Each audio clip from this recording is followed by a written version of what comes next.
বলৎকার বাংলাদেশে এমন একটা আমরা নিকৃষ্টভাবে আমরা সবাই দেখি।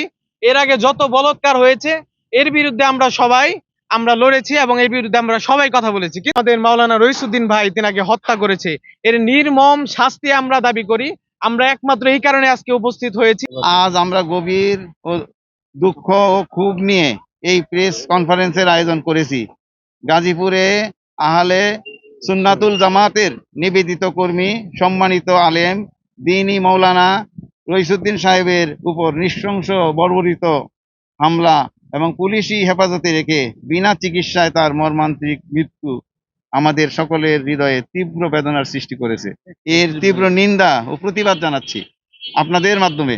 আমরা আজকে টাঙ্গাইলে এই দরবার শরীফের প্যারাডাইস পাড়া দরবার শরীফের সামনে আমরা উপস্থিত হয়েছি একমাত্র কারণ এটি হলো আমাদের সুন্নিয়তের একজন আলেম ছিলেন, সুন্নিয়তের একজন ভালো আলেম ছিলেন মাওলানা রইসুদ্দিন ভাই। তিনি গত দু একদিন আগে তিনাকে একটা মিথ্যা অভিযোগ দিয়ে তিনাকে হত্যা করা হয়েছে। এবং কি আমি বলতে চাই যে বলৎকার বাংলাদেশে এমন একটা আমরা নিকৃষ্টভাবে আমরা সবাই দেখি।